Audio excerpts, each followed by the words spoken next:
ඒක තමයි අපේ මේ සංස්කෘතිය මේ කට්ටිය විනාශ කළා මේ අලුත් සංස්කෘතියක් මේ රටට දාන්න යන එකේ මේ රටට ඇතුල් කරන්න යන එකේ තියෙන විපාකේ ඉතාම භයානකයි. මේ ආණ්ඩුව ගේන්න මූලිකත්වයේ ගත්තේ මේ ආණ්ඩුව බලයට පත් උනේ හරිනිලා වගේ කාන්තාව ගැන විශ්වාසය තියලා.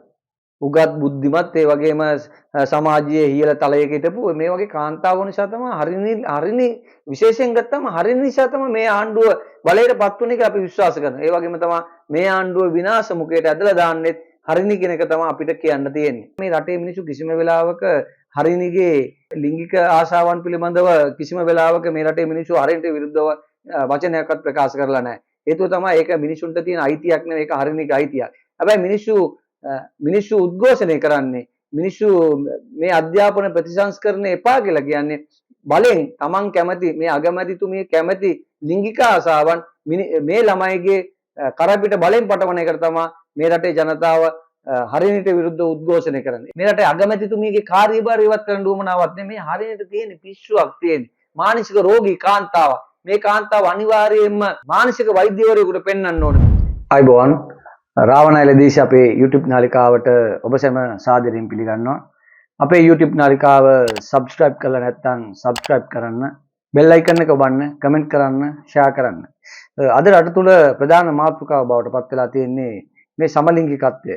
6 වසර පොතට අධ්‍යාපනයේ 6 වසර පොතට ඇතුළත් කරපු මේ සමලිංගික වෙබ්සයිට් එක ගැන තමයි අද මහා විශාල විදිහට මේ රට තුල කතා කරන්නේ.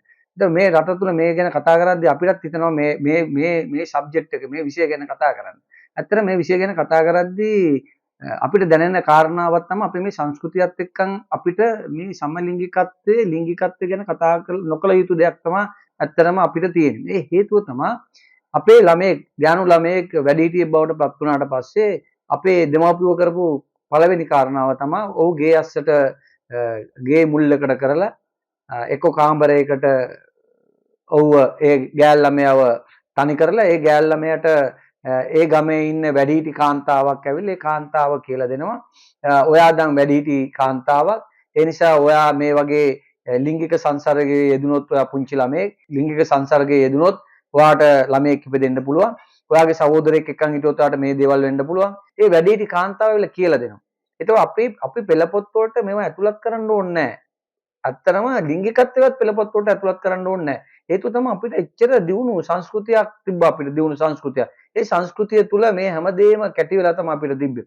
ඒ නිසා මේ හරිනට තියෙන මේ කුණුහරුප මේ සමලිංගිකත්වයේ ඇතුල් කිරීමට විරෝධය දක්වන එක ඇත්තටම අපි මහානායක හිමිවරුන්ට ඒ වගේම ගුරුවරුන්ට ඒ වගේම මේ රටේ ජීවත් වෙන වැඩිහිටියෝන්ට අපි ස්තුතිවන්ත වෙන්න ඕනේ. ඒක තමයි අපේ මේ සංස්කෘතිය මේ කට්ටිය විනාශ කළා මේ අලුත් සංස්කෘතියක් මේ රටට දාන්න යන එකේ මේ රටට ඇතුල් කරන්න යන එකේ තියෙන විපාකේ ඉතාම භයානකයි. ලංකාවේ ප්‍රසිද්ධ ගායිකාවක් තමන්ගේ වයසට වැඩිය අවුරුදු 25ක් 30ක් විතර වැඩිමල් පිරිමි ළමයෙක් කසාද බැන්නා.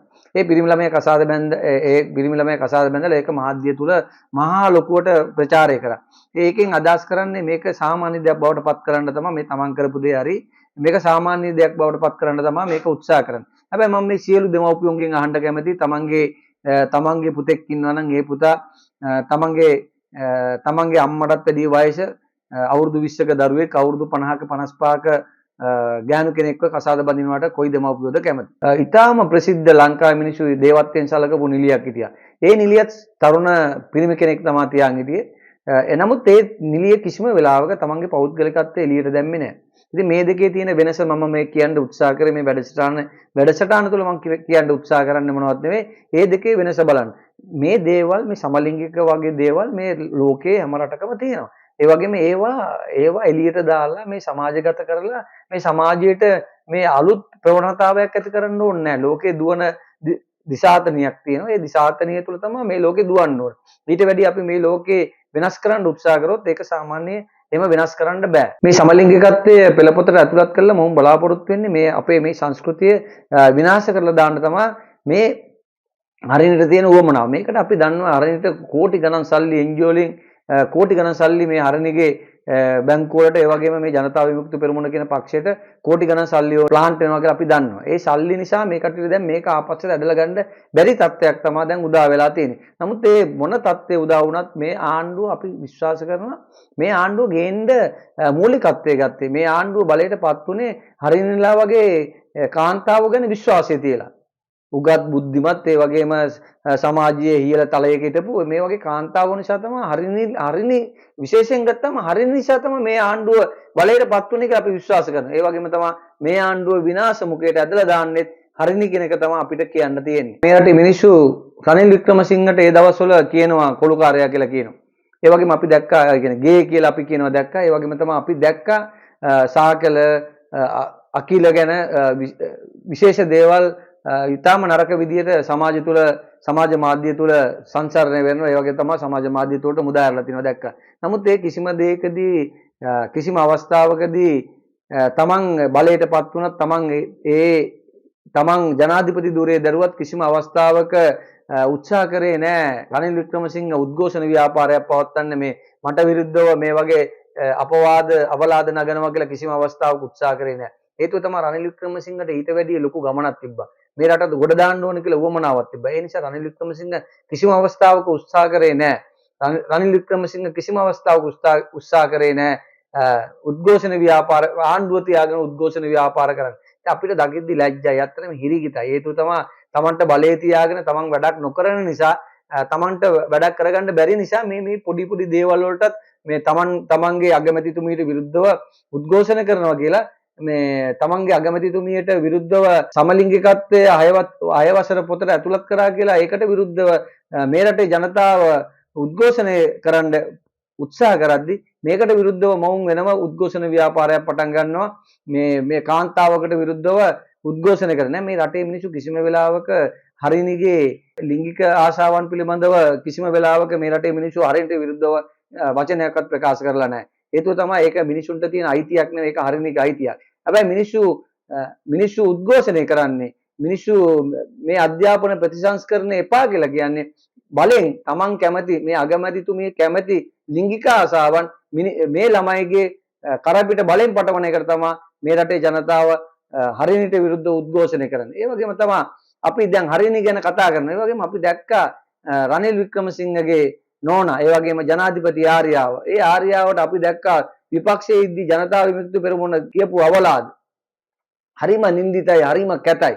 නමුත් ඒ අවලාද වලට, ඒ අපවාද වලට කිසිම වෙලාවක රනිල් වික්‍රමසිංහවත් ආණ්ඩුවත් එදා උත්සාහ කරේ නැහැ ඊට විරුද්ධව උද්ඝෝෂණය කරන්න. ඒතකොට මේ සාමාන්‍ය අපි හරිනිගේ තියෙන ලිංගික ආශාවන් මොනවා වුණත් රනිල් වික්‍රමසිංහගේ ඒ ජනාධිපතිවරයාගේ ආර්යාව කිසිම අවස්ථාවක දේශපාලනට සම්බන්ධ වෙච්ච කෙනෙක් නෙවෙයි. නමුත් ඒ නොවුණත් මේ ඊටම නින්දිත විදිහට තමයි මේ අද පාර්ලිමේන්තුවේ ඉන්න ඇමතිවරු එදා මේ රනිල් වික්‍රමසිංහගේ ආර්යාවට විරුද්ධව අපවාද නැගුවේ. ඉතින් එතකොට මේ ඒ කාන්තාවක් නෙවෙයිද කියලා මම මේ ජනතා විමුක්ති පෙරමුණෙන් ප්‍රශ්න කරනවා. හරිනි අමරසූරිය අධ්‍යාපන ප්‍රතිසංස්කරණය කියන එක ගැන මෙලොව අසරක් දන්නේ නැහැ කියලා තමයි මට කියන්න තියෙන්නේ. හේතුව තමයි අධ්‍යාපන ප්‍රතිසංස්කරණය පටන් ගන්න ඕනේ බිම් මට්ටමේ. බිම් මට්ටම කියන්නේ මේ උපාධිය ගැන නෙවෙයි මම කරන්නේ පළවෙනි වසරේ ඉඳලා තමයි මේක පටන් ගන්න ඕනේ. ඒක තමයි මේක මම දැක්කේ මේ රටේ හිටපු නායකවරුන්ගේ මම දැක්කේ මේ අධ්‍යාපන ප්‍රතිසංස්කරණය හරියටම හොඳටම කරේ වෙන කවුරුවත් නෙවෙයි ආර් ප්‍රේමදාස. හේතුව තමයි මේ ආර් ප්‍රේමදාස මේ අධ්‍යාපන ප්‍රතිසංස්කරණය හරියටම කරා කියලා කියන්නේ අපි දන්නවා මේ රටේ මිනිසුන්ට ඊටාම දුප්පත් රටක්. තුන්වෙනි ලෝකේ පල්ලෙහාම තියෙන රටක්. මේ රටේ මිනිසුන්ට පළවෙනි ප්‍රශ්නේ තියෙන්නේ ළමෙක් ඉස්කෝලේකට යවන්න බැරි පළවෙනි ප්‍රශ්නේ තියෙන්නේ කෑම පිළිබඳ ප්‍රශ්නයක් තියෙන්නේ. හැබැයි මේ කෑම පිළිබඳ ප්‍රශ්නේදී ආර් ප්‍රේමදාස හරි මාර ලස්සන තීන්දුවක් ගත්තා. ඒ කියන්නේ ළමයිට කිරිවිදුරුවක් දෙන්න. අනිත් එක ළමයිට දවල්ට ආහාර වේලක් ලබා දෙන්න. මේක තමයි ළමෙක් පාසලට නොඑන්න පළවෙනිම හේතුව මේක තමයි. ඉතින් ප්‍රතිසංස්කරණයේදී පළවෙනිට කරන්න ඕනේ මේ තමන්ට නොගැලපෙන ලිංගිකත්වයක් ආරෝපණය කරන්න නෙවෙයි ඕනේ. මේ ප්‍රතිසංස්කරණය තුල පළවෙනිට කරන්න ඕනේ මේ ළමයිගේ පාසලට නොපෙමිණෙන්න හේතුව මොකක්ද කියලා. මේ ලිංගිකත්වයේ පිළිබඳ ප්‍රශ්නයකට නෙවෙයිනේ ළමයි පාසලට නොඑන්නේ. ලිංගිකත්වයේ පිළිබඳ ප්‍රශ්නයකට පාසලට නොයනවා නෙවෙයි ළමයි. ළමයි පාසලට නොවෙන්නේ තමන්ගේ අඩුපාඩු නිසා එන්නේ. අනිත් ප්‍රශ්නේ තමයි ළමයිට ඇඳුම් වල ප්‍රශ්නයක් තිබ්බා. ඉතින් ඒකටත් ආර් ප්‍රේමදාස ජනාධිපතිවරයා උත්සාහ කරා මේ ළමයිට නිල ඇඳුමක් ලබා දෙන්න අවුරුද්දට දෙපාරක්. මේක තමයි ප්‍රතිසංස්කරණය කියන්නේ. ඒතකොට ළමයිට කෑම ටික ලැබෙනවා, කිරි වීදුරුව ලැබෙනවා, ඒ වගේම ළමයිට ලැබෙනවා තමන්ට ඇඳගෙන ඉන්න නිල ඇඳුමක් ලැබෙනවා. එතකොට මේ ළමයාට ඇත්තටම ගෙදර කෑම ටික නැත්තත් මේ පාසලේ මේ කෑම ටික ලැබෙනවා. එතකොට මේක තමයි ප්‍රතිසංස්කරණය කියන්නේ. එතකොට මේක තව ටිකක් දියුණු කරලා මේක ඊට පස්සේ මේ ළමයෙකුට මේකට තිබ්බ මේ ප්‍රතිසංස්කරණය තුල තිබ්බ මේ ළමයෙකුට කූපන් පතක් දීලා ඉවරලා තමන්ට ඕන කෑම ටික තමන්ගේ ආපන ශාලාවේ මිලදී ගන්න, O level A level දක්වා මිලදී ගන්න, ඒ වගේම පොත් ටික ලබා දෙන්න තිබ්බා. ඒ වගේම ඔවුන්ගේ නිල ඇඳුම ලබා දෙන්න තිබ්බා.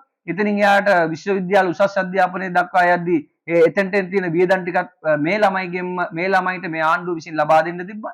ඊට පස්සේ මේ ශිෂ්‍යයන්ට පුළුවන්කමක් ඇති වෙනවා තමන් ජොබ් එකක් කරන කාලයක් තුල මේ ටික ගෙවලා දාන්න. මේක තමයි ප්‍රතිසංස්කරණය කියන්නේ.